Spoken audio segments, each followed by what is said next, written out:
calles, indigentes padeciendo hambre y frío, muriéndose en las noches lluviosas por carecer de una cobija, o niños que durante todo el día tienen que pasearse en medio de los automóviles pidiendo una moneda para llevar a su casa, para sus papás, para no ser golpeados, o incluso fueron rentados a otras personas para hacer negocio con ellos, y en lugar de estar en su casa jugando como niños y en lugar de estar estudiando para prepararse para un futuro, esos niños están teniendo que vender algo, chicles, dulces, limpiar parabrisas para poder llevar unas monedas a su casa. Ante la indiferencia de una sociedad como nosotros, que simplemente los vemos y en el mejor de los casos otorgamos una moneda para quitárnoslos de enfrente. Este tipo de tristezas las he vivido durante muchos años y decidí, desde que tomé conciencia de ello, que tenía que hacer algo. No podía quedarme apático a esta situación. Y no se trataba de darles dinero a todos, porque en realidad eso no cambia las cosas. Cuando una persona no cambia su mentalidad, por más dinero que le des, finalmente sigue siendo un limosnero. Si yo le doy a un limosnero 10,000 pesos sin que esta persona cambie su mentalidad y sepa cómo manejar esos 10,000 pesos, lo único que estoy haciendo es un limosnero con 10,000 pesos. Fue entonces que, de dedicarme a la industria de la maquinaria, una industria que era lucrativa en aquel entonces para mí, decidí cambiar mi enfoque y empecé a transformar una serie de ideas personales con el fin de ayudar a las personas, con el fin de generar una vida digna a aquellas personas que de alguna forma no estaban teniendo esa oportunidad. Y fue entonces que empecé a crear programas de capacitación y de entrenamiento en los cuales estuviera como base la conciencia, crear una conciencia primeramente, y posteriormente formar una cultura de la responsabilidad, o sea, buscar que cada persona entendiera que cada quien somos responsables de nuestro mundo y que dependía de nuestras decisiones el poder lograr algo mejor en nuestra vida. Durante estos 23 años que he dedicado mi vida a esta noble labor de poder llevar conocimientos y herramientas a aquellas personas que ponen su voluntad de querer aprender, me he enriquecido en un sentido espiritual muy fuerte, porque me ha permitido de alguna manera darme cuenta que cada vez hay más motivos para mí para vivir, porque encuentro cada vez más gente que necesita de este tipo de conductas, de este tipo de mentalidades y de herramientas para poder cambiar. Dentro de esta área he trabajado como terapeuta, ayudando a encontrar respuestas a aquellas personas que de pronto se sienten atrapadas por la misma situación. Y sigo adelante porque básicamente lo que me mueve es buscar que las personas erradiquen de su corazón aquellas actitudes, aquellos sentimientos que les están haciendo sufrir y que les están creando enfermedades muchas veces terminales de dolor. Es un proceso interesante porque a lo largo de todo este proceso he vivido la experiencia con muchas personas que acuden a mí a presentarme sus casos, y en cada caso parto de la misma situación, enfrentarlos a su propia realidad, a que acepten primero una realidad y que acepten que cada uno de ellos son responsables de lo que han decidido hacer y que su vida actual, la situación actual que tienen, es una consecuencia de sus decisiones y que tienen que modificar esa información con la cual toman decisiones para poder alcanzar mejores niveles de vida. Y obviamente hay resistencia, hay mucha resistencia de parte de las personas. En este proceso de cambio, muchas personas que han estado en mi consultorio o que yo he tenido la oportunidad de estar frente a ellos en alguna empresa, en algún seminario abierto, han hecho cambios importantes y han encontrado la manera de encontrar un camino, de seguir un camino mejor, de alcanzar mejores niveles de vida. Pero también me he dado cuenta que el éxito no es para todos, por más que yo quiera, no es para todos. Y hablo del éxito refiriéndome a la realización personal. Cada uno de nosotros tiene un propósito espiritual en esta vida, cada uno de nosotros nació para algo, y de una u otra forma es necesario encontrar esa razón de ser, ese propósito para poderlo desarrollar. Sin embargo, no todos quieren cambiar, no todos quieren tener éxito. La mayoría, por no decir todos, dicen que quieren tener éxito, pero son muy pocos los que están realmente dispuestos a hacer cambios trascendentales en su vida, a hacer modificaciones de conducta, muy pocos. La gente vive atrapada en su forma de ser y viven atrapados en la apatía. Decía un cuento que una vez el diablo estaba en crisis económica y empezó a vender o a poner en venta sus herramientas, sus armas. Y puso la envidia, y puso la venganza, y puso la soberbia, y puso todas aquellas herramientas que utiliza el demonio.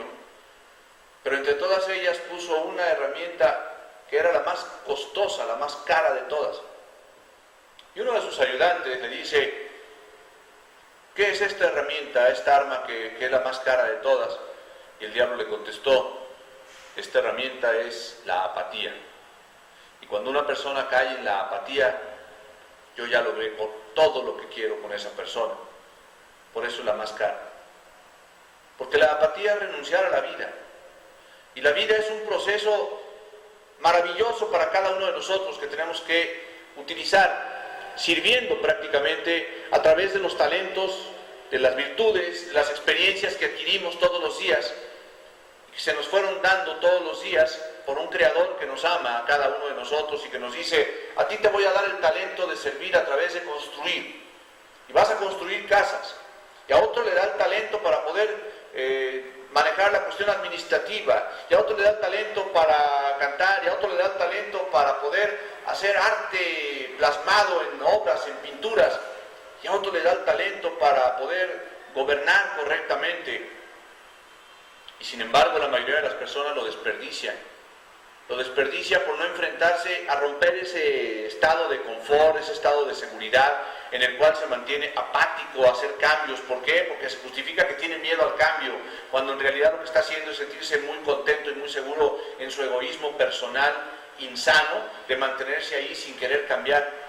Y entonces empiezan a traducir su vida en una rutina sistemática donde no quieren cambiar, se resisten a cambiar. Y quieren que la vida cambie, y quieren que todo mejore, y quieren lograr mejores cosas, pero sin hacer cambios. Y de eso me empecé a dar cuenta a lo largo de todos estos años, que a pesar de mis esfuerzos por buscar transformar la mente de las personas, por buscar que las personas obtuvieran un mejor nivel de vida, eran solo muy pocos los que realmente emprendían las acciones, porque una cosa es decir que se quiere, y otra cosa es actuar en consecuencia. Eran muy pocos los que realmente transformaban su vida, saliéndose de su zona de seguridad, de confort, para poder emprender su crecimiento a través de tomar un seminario que les implicaba invertir, por supuesto, dinero, invertir tiempo, que eso es lo más importante, romper su rutina fastidiosa, porque es increíble que la gente está atrapada en su rutina, y defienden su rutina a capa y espada, y no quieren salirse de ahí, y se quejan de la situación política, y se quejan de la situación económica, y se quejan de su estado de salud, y se quejan de que todo tiene que cambiar, de la corrupción externa, se quejan de que hay basura tirada por todos lados, y son los primeros que tiran basura porque traen basura en el corazón, y los vamos a encontrar en la calle haciendo un tiradero de todo lo que consumen, diciendo: al cabo pago impuestos, como si eso les justificara tirar basura.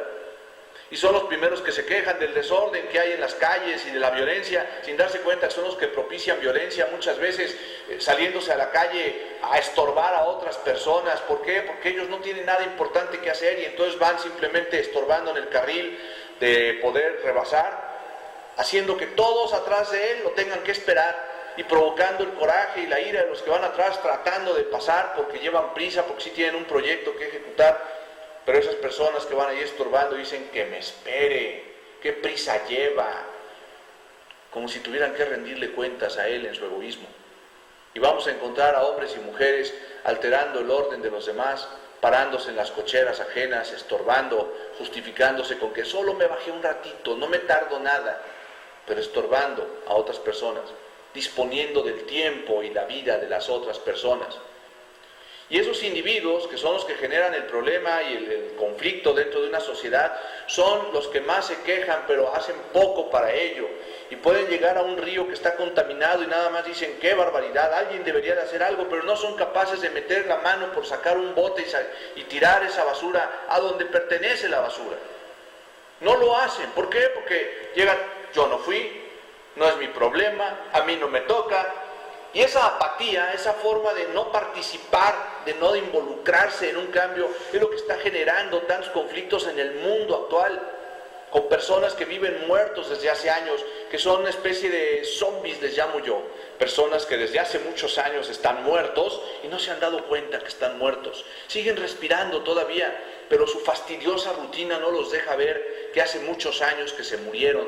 ¿Por qué? Porque ¿cómo se le puede llamar vida a una forma de existencia sin sentido ni trascendencia, donde lo único que hacen es salirse a la calle a estorbar o llegar a su casa a estorbar, porque no colaboran, no participan en un proyecto de crecimiento, simplemente en una forma egoísta, insana, se mantienen encerrados? Y por eso generamos a veces la pobreza que hay tanto en el país, y por eso hay niños vendiendo chicles, y por eso hay gente muriéndose de hambre o de frío, porque hay gente que acumula para sí mismo sus talentos, sus virtudes, su tiempo, y no lo quiere compartir a los demás, no quiere servir a los demás. Y hablando de acumular, también acumulan una serie de estructuras de aparente riqueza que no son otra cosa que el museo particular, de guardar ropa, de tener todo su guardarropa lleno cuando hay gente en la calle que necesita ropa. Y no quiero decir que se la regalen, igual hay que venderla, porque esa gente también necesita hacer algo por poderlo conseguir, también necesita esforzarse, pero cuando menos hay que proponerlo una mejor forma de acceso. Y vamos a encontrar que entonces la gente se resiste a hacer esa modificación. Y vamos a encontrar empleados que están esperando que el patrón les resuelva la vida, y vamos a encontrar patrones que están esperando que los empleados den la vida por un mugroso sueldo que ganan, que a veces tienen que llevar a su casa nada más para subsistir. Y con esta serie de incoherencias pretendemos que las cosas cambien, y no va a ser así. Si van a cambiar las cosas va a depender de que tú y yo tomemos acción el día de hoy, que tomemos acción real, que tomemos una conciencia, que nos demos cuenta y no nos hagamos tarugos ante la situación, sino que verdaderamente nos enfrentemos a lo que está sucediendo y hagamos un cambio desde el día de hoy, desde este momento, empezando por nuestro propio entorno. ¿Cómo estoy aportando lo mejor de mí a los que me rodean? ¿Cómo es la relación que yo busco llevar con las otras personas? ¿Estoy abierto al diálogo? ¿Realmente me interesa interactuar? ¿O soy de las personas que se justifican en empezar a cerrarme en el diálogo? ¿O me hago que yo no soy, yo no fui, que cambien los demás y me bloqueo? ¿O soy de las personas que huyo de la realidad tratando de evadirme de esa responsabilidad y entonces acudo a un falso escape ingiriendo alcohol o ingiriendo algún tipo de alucinante? ¿De qué tipo de personas eres tú? ¿De las que eres parte de la solución o de las que eres parte del problema? ¿Quieres realmente hacer un cambio en este mundo? Tienes que empezar por ti. Y yo tengo que empezar por mí y cada uno de nosotros. Y en esa colaboración fuerte de esa participación individual es como podemos modificar una estructura de sociedad completa. No esperar que las cosas cambien afuera para cambiar aquí adentro. Es cambiar aquí adentro para después cambiar allá afuera. Y entonces cuando veamos un niño vendiendo, cuando veamos un ser humano muriéndose de frío, tomar una conciencia y buscar hacer algo que contribuya. Y hay que formar centros de enseñanza, centros de educación, centros que contrarresten toda esa mentalidad de, pues no es mi problema, es que hay que rezar por ellos. Sí, hay que rezar por ellos. Pero hay que rezar por ellos y hay que tomar acciones para que ellos despierten y darles la oportunidad de que tengan la decisión, si quieren, porque eso es importante, respetarle a cada quien su decisión, si quieren mejorarse, pero hay que darles opciones. Porque no le toca solamente a las estructuras de gobierno. Los gobernantes son el reflejo de la sociedad. Finalmente los políticos fueron ciudadanos que en algún momento fueron educados por ciudadanos. Y si encontramos algún tipo de político que se corrompe, que roba, que engaña, que traiciona, que es una persona que no tiene el más mínimo sentido de la conciencia del servicio, sino nada más sirve a sí mismo, significa que fue educado por un papá o una mamá que en su apatía y en su estupidez se dedicaron a darle una formación con otros valores, valores de robo, valores de engaño, valores de traición, porque finalmente esa gente también valora eso y creen que están bien. Y precisamente es ahí donde tenemos que empezar a contrarrestar los que queremos hacer un mundo mejor. Y ahí empezó mi misión y mi propósito. Y ahí es donde empieza mi propuesta para ti. A que tomes una conciencia y realmente te prepares para cambiar. Y empecemos con una acción diaria, por lo menos, una acción de servicio a los demás. Te invito a cambiar para que este mundo sea mejor.